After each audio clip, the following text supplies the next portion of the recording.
start with the name of Allah, who is most merciful and most beneficent. Yesterday we discussed the summary of poem piece.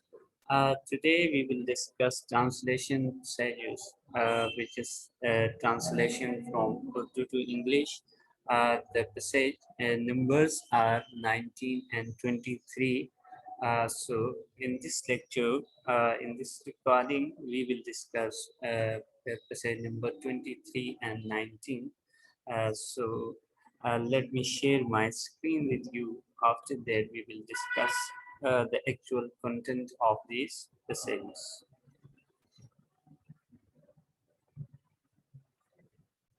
Yes, this is the content. This is the translation of these passages.